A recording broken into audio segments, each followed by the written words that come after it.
వాగ్దానం ఉంది, కానీ దేవుడు తర్వాత మనం చూసుకున్నట్లయితే ఆ వాగ్దానము అది ఇద్దరినే వాళ్ళని లోపలికి తీసుకొని వెళ్ళినట్లుగా చూస్తున్నాం. కానీ ఈ సంతతి వాళ్ళు, ఈ 10 మంది తిరుగుబడిన వాళ్ళు, నమ్మని వారు, ఇశ్రాయేలీయులు గునిగి సనిగి ఏడ్చిన వారిని కానాన్ దేశంలోనికి అడుగు పెట్టనివ్వలేదు.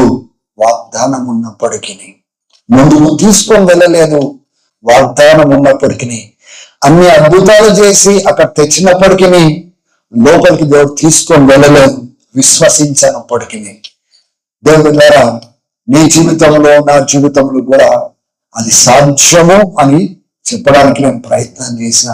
దేవుడు వాగ్దానం చేసేసినాడు కదా, చేసేస్తాడు కదా అని ఊహలు కలలు కనకండి.